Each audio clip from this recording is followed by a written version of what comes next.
What's up, guys? Welcome back. Comics Remixed, episode 13.2.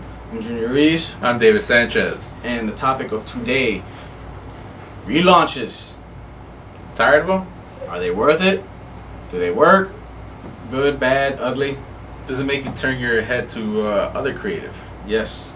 Yeah. And the reason why we bring this up is because it was recently announced that Marvel will start a new program in October called Marvel Now, which they have gone on record as saying, and we've got the info here, we pulled it up, it would be a massive new initiative that will launch new titles and relaunch old ones starting in October. Some of the company's top storytellers are leaping from one corner of the Marvel Universe to another. Brian Michael Bendis is leaving the Avengers for a new X-Men book.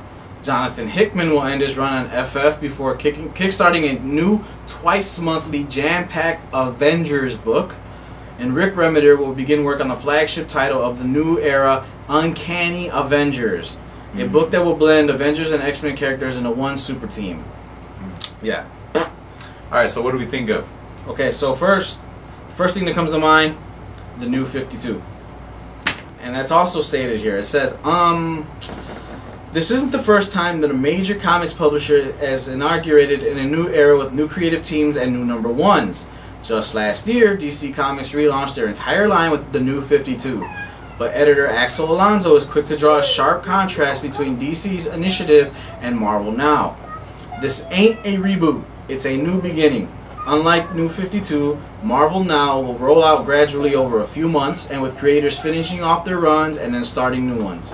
I feel that it's much more humane approach for retailers and fans to tell them, look, in the months of October through February, every week you can go into a comic book store and find a few new jumping on points for the Marvel Universe, a place you're going to like visiting or revisiting. Yeah. What I get from there, approach that 52 to. Exactly. What I get from there is New 52. Now, what this, a lot of things is everybody's like, oh my god, a relaunch, a relaunch. I would just like to go and say, ha, I was right. They're relaunching it. That obviously means something big and tragic happens at the end of AVX. Maybe it's the end of the universe. I'm still kind of on the fence on that. We really don't know, but it looks like I'm leaning in the right direction here. Well, maybe, I think what's more so going to happen, they kind of survived the Phoenix, but within that is where they all kind of combine together and become Avengers, Uncanny Avengers. Right. You know, like somehow this is the time, you know, we all stood together, defeated the Phoenix, but let's all be buddies. But what I don't like about this is how Axel Alonso is saying that that's not like how DC did it. Or in fact, DC did 1 year later, plus they were doing the countdown. They did 52 and countdown and all that.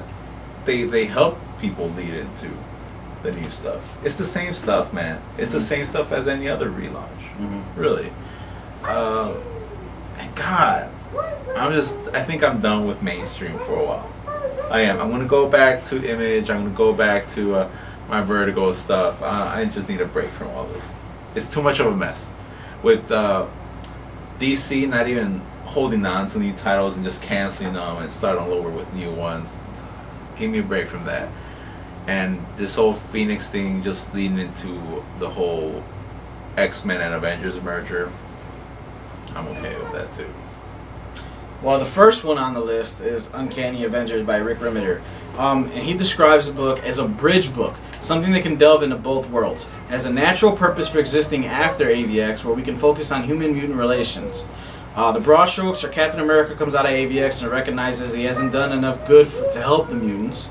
The book will be drawn by John Cassidy, a good artist, and will include heavy hitters like Cap, Thor, Wolverine.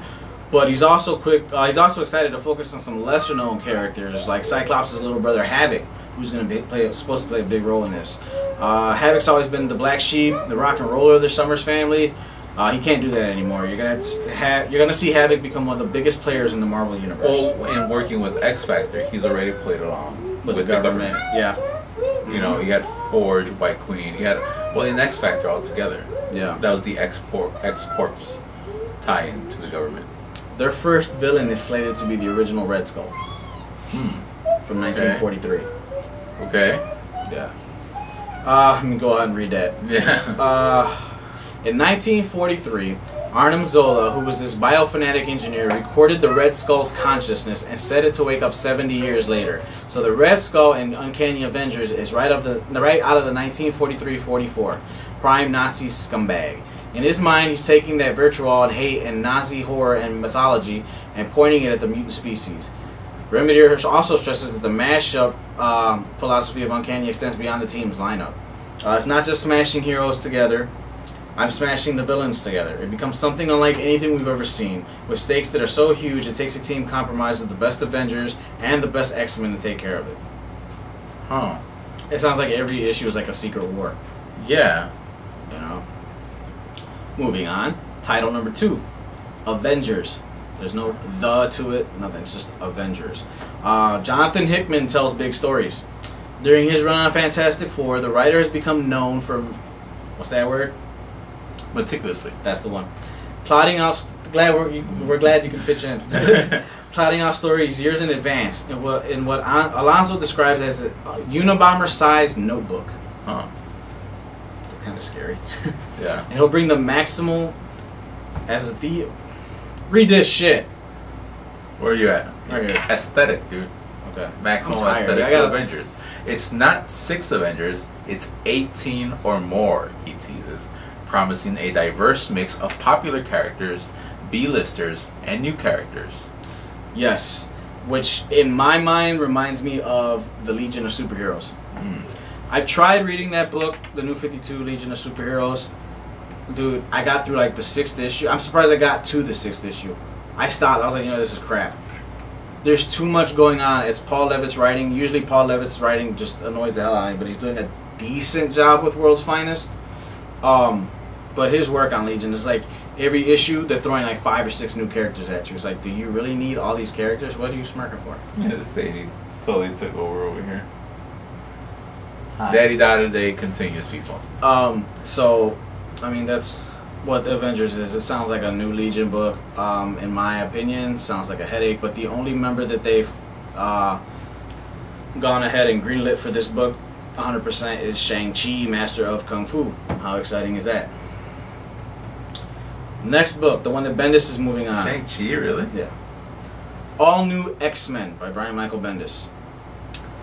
I don't even need to read this to tell you what's going on. A lot of this... man. Get this. This. I mean, this. I guess they're. It sounds more like they're really trying to eliminate a lot of like why the X-Men are the X-Men, the Avengers are the Avengers. I could see this in a good way, in the sense that they maybe will have to bring more continuity to the Marvel universe. Maybe. Just because having X-Men and the Avengers separate. That they are just 2 different worlds. Right. So by mixing them up, it kind of clears the air. If anything, it'll probably give more for writers to play with. Now that you could tie in these characters freely, and not just say that only Beast and Storm are Avengers. And so forth and so. Oh, Namor, he's more of an X-Men now. You got to be careful with that. It kind of does present more of a free for all. You get me? Yeah, I'm sorry, man. I just kind of I spaced out for a second. I'm sorry. I apologize. But yeah, I totally get what you're saying. A free for all. Yeah, free for all. I totally get that. But we'll see what happens. Like I said, it sounds just like a big headache. Sounds like a big cluster F. Yeah. Basically, I see the current Marvel universe, the status of it, as a cluster F. Yeah, I can see that. But the X-Men though, I don't even want to say this is a good idea. Say that. You can't look at the. Go with it. It'd probably be better. This sounds like it would work better as a mini-series. Basically, the thing is, this book is going to star the original 5 X-Men: Cyclops, Beast, Angel, Iceman, and Jean Grey. Everybody knows Jean Grey is dead in the current Marvel universe. What this book does is Bendis puts the 5 original X-Men at some point in time back when they were them, and they come into like some sort of, I don't want to say it's a time machine or something, but they end up transported to the present. So now you've got 2 Cyclops running around, 2 Iceman, but it's the younger, exactly. What? It's like the Wait. X-Men get transferred to the current time. So it's like the teenage versions get to look at their older adult current versions and be like, you know, what the hell? Oh, This man. is what I grew up to be. This is where it reaches a danger zone whenever you play with alternate realities like this. Playing with It's not an alternate reality. I know. I mean, what I mean, like breaks in the timeline, going back to the future, time travel in general. These are stories that either could create plot holes, or just storylines that just go a little too farther than what they should. Mm-hmm. Okay, so I really hope this just remains like we're going to do this for a few issues, and then that's about it. I don't know. Well, all new X-Men, I guess I'm going to have to read it. A time travel story with the original X-Men jumping to the present. We're talking Cyclops, Iceman, Beast, Angel, and Marvel Girl. They're teenagers. They're wearing blue and yellow outfits. They're seeing their older selves, and they don't like what they see. Bendis is literally drawing the teenage X-Men from a specific panel in the original Stan Lee Jack Kirby X-Men series, a moment where they're at their most feisty. And although he can't talk too much about the mechanics and get the old school X-Men into the present, he promises that this is a dream, not a dream sequence. No danger room, no imaginary story. This is actually happening, and a statement guaranteed to calm some of the skeptics. Bendis swears the space-time continuum is of utmost importance to me. That's what I say. Yeah. Bendis stresses that all new X-Men is most of all a character story, the tale of young idealistic people who are suddenly faced with a bleak vision of their own future. Here's the big question that the original X-Men are going to be faced with. We're going to grow up, and this is what we're going to get. That is not acceptable. That's the PG version. I look at it as Cyclops going, wow, I grew up to be a dick. Wow. You know? Yeah. This is why I can't see this going So it's like as an ongoing. What's that one? That movie, Scrooge, the Nightmare. What was it? The Bill Murray movie? Yeah. What was that based off of? Oh my God! How did I just have this brain fart where like all the ghosts come and visit him? Christmas Carol. Christmas Carol. Thank you, Lord. Right. Yeah. I don't know. So with that news being said, did you see the promo picture? No. Here, excuse me, people. Say the line. Go stand over there, please. Say something. Say it, please. Say the line. Go stand over there. Promo picture. Over there. Over there, Sadie. Over there. See that? Well, how's He's that? staring at the promo picture, people. You can see the promo picture too if you look at this. You can actually read this article for yourself. Well, here's the thing. If you log onto our how Facebook can that not page. be done in the current universe? Since a lot of these characters already. I will play say I do together like the way already. Thor looks. Very badass. Look at Cyclops. Yeah, I saw Cyclops. He looks like Racer X. He does. Oh my God. He's stealing everybody's looks. He stole Nightwing's look, and now Yeah. Racer X. Yeah. Yes. But this does look very Justice League-ish. Yeah. Why does the Hulk have armor?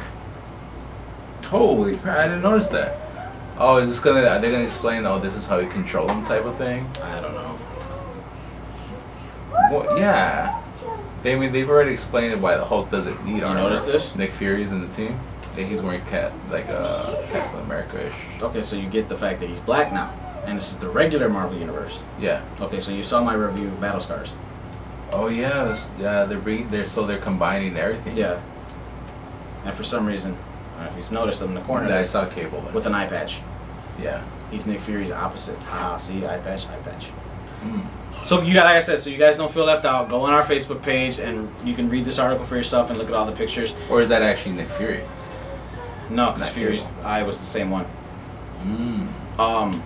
There's a promo piece that we're looking at by Joe Quesada. It's got Spider-Man, Hulk, Thor, Cable, Iron Man, Marvel Girl, Nova, Nick Fury, Cat, Rocket Raccoon, Wolverine, Cyclops, and Invisible Woman. What's this up here? What's that piece of armor? That looks like Kool-Aid. It reminds me of Skeets. Yeah. Yeah, like I don't know what that is. But it's got a shield logo on the forehead. Yeah, it reminds me of freaking Skeets. I don't know. Okay, so here, let's do this. Huh. Now our main thing is relaunches. Are they good? Are they bad? Do they hurt the industry? Do they help the industry? This one actually might. only because it's creating an expansion. Okay. It's yeah. This is like one giant bridge for all their characters. But isn't it something that could already happen technically? They could just like jump from the whole registration thing that's been going on, just kind of keep leaping off of that. What do you think? Yeah, I mean, why did they have to? They could have brought back the Phoenix for something else. I guess, I mean, well, yeah, it would take a Phoenix type character to bring them all together. Same way how they always create events to bring together new Avengers teams. Like, you know, we all got together because of a great cause. Right. It sucked for them before, like, remember Heroes Reborn? Yeah. I think a lot of the sales off of that was just because of a lot of people saw, oh, look, it's Rob Liefeld versus Jim Lee, which, you know. That's pretty much what it was. Yeah. You know? Yeah, that was Marvel's first attempt at a relaunch, starting from scratch. But they tried to play it smart and just do some of their characters, which were the ones that were suffering in sales at the time. Yeah. You know, because, I mean, that was what, mid-90s. In the mid-90s, you had the X-Men and Spider-Man was right under them, as far as Marvel goes. Would this relaunch work? Because it seems like they're putting a lot of top-tier characters. I mean, I understand J.L.A. is a bunch of top-tier characters put together. But now you have a few different leaders on a team. You have Nick Fury, Captain America, Cyclops on a team, and then you got Iron Man. They're all, like, all these leaders. You got a lot of chiefs in a team. I think, in general, if Marvel is going to do this, they cannot half-ass it. If they're doing a relaunch, it's got to be 100% complete relaunch. Or don't do it at all. Go big or go home. Yeah, don't just relaunch a few titles. Yeah. DC did that, with and it worked. DC also kind of streamlined their time stream. And they didn't completely overhaul Batman, and they didn't completely overhaul the Green Lantern franchise. They overhauled everything else, you know. They did go on record saying that some of the stuff that was big still happened, like considering the fact that this universe now has only been around for 10 years, and in comic time or whatever, the death of Superman still happened. Barbara Gordon was still shot. So I mean, in the span of, Batman was Batman for 6 years in this universe. So. Yeah, but those are also cop-outs that kind of like let people like oh man, like really? When if anything, you just open up more time where that story could have been retold. Down the line. So it's like, I think if Marvel's gonna do it, they, like I said, they go big or they go home. Relaunch it or don't relaunch it. That's it. There's no tiptoeing around it. There's no saying, well, this kind of happened, but that kind of didn't happen. No, either it did or it didn't. Yes. That's it. The new 52 numbers, sales-wise, were astronomical. They were huge. Every number one went to a second printing. Every one. Even the crappiest titles got second printings. Some of them are their fifth printings. Justice League number one is at its 8th printing. Wow.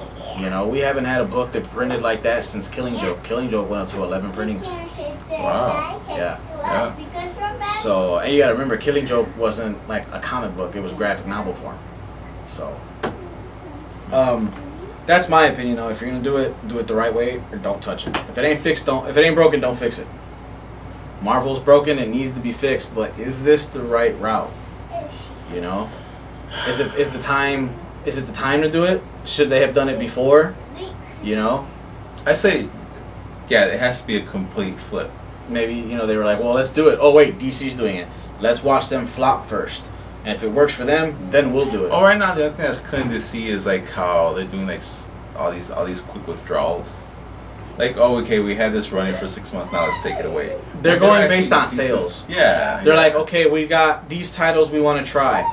Let's try this title. Maybe somebody will be interested. Okay, if we try this, what can we eliminate that looks like nobody's interested in? Yeah. So, we'll see how that goes.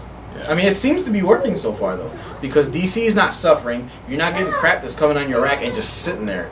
Like, okay, they realize it's not doing good. Let's just cut it off before, end it before it can continue into crap. Or even further into crap, I should say. Yeah. So, September marks the end of AVX. October is supposed to be the first month where all this stuff kicks off. So, if you're interested, make sure you're at your shops in October. Try to get there beforehand. Pre-order the stuff next month. The Marvel stuff will be available. September, the Zero issues come out for DC. Hey, have you read any? Like, are you interested in any of those? Yeah, it's just a one-issue thing. It's like a break between issues 12 and 13. Oh, okay. Most of them are just going to focus on the origins. Yeah. Yeah. It's kind of hard for me because I have my characters that like I want to go for, and I haven't been collecting in a long time. There's stories that I want to jump on, but I think with all these the relaunches, massive events, I'm totally just gonna give them all a break. You can always pick up the trades. Yeah. Save yourself some bucks. So that's it. Relaunches. What do you think? Comment on our Facebook page. Let us know. You know, you got any closing words for this, man? No. No, he pretty much named it. You know, hey, I gotta say, you know, like DC's tried it now twice. They did in '87 after the Crisis on Infinite Earths, and they tried it last September with New 52. So far, they've both been successful. Marvel's never had an official relaunch for their main universe. Yeah. I guess you could say the Ultimate line was a new line. I guess a relaunch, and you know what really bugs me about this? Sorry to go back. Say, shh, please. Sorry, guys. But what really bugs me about this is that they're not really reintroducing anything new. It really does irk me that this is something that could have already kept on going. Mm. It could have happened already, and also the fact that it just feels really DC. Mm-hmm. I think Marvel doesn't need a relaunch. I think they just need to sit down and come out with a book or a story or something that explains the Marvel timeline. Because it seems like there's so much going on. You know, like I will give DC props on that. They say, you know, the DC universe 10 years. That's it. Yeah. Action was in year 1. Year 5 was the formation of the Justice League, and then from year 5 to the current, in those 5 years, you get the rest of the DC universe develop. Yeah. So I think Marvel needs something like that. You know, hey, this is the beginning of the Marvel universe. This is when this happened. This is when this happened. This is where we're at now. Yeah. You know? It will help though now when each book has a mega event. You'd be like, hey, you'd figure, you know, Shield or like the JLA would know something about this, you know? Right. How is it that only the X-Men fight Apocalypse for the most part? Right. And they're fighting next to the Statue of Liberty. Yeah. Where are the Avengers in this? How come they're not? Oh yeah, the mutant problem. Mutant take care of it. Yeah, I mean, the Avengers kind of like sometimes they saw like maybe drop Spider-Man swinging in the background or something. Right. Excuse me. Right. Game on. Game on. Right. Well, actually, it's their closing remarks already. Pretty much. Yeah. So anywho, like I said, please leave your comments on our Facebook page. Let us know what you think. If you're, you know, leave it on YouTube, whatever. We thank all 97 fans. You guys are awesome. Spread the word. 3 more fans to 100. We'll be at Wizard World again. Awesome. So, I don't know. That's all I've got, pretty much, man. Yeah, thanks for watching. You good? Yeah. I'm good. 13-2. Junior Ruiz. David Sanchez. Sadie running around. There you go. Thank you guys We'll see very you much. guys next time. Peace. Have a good night.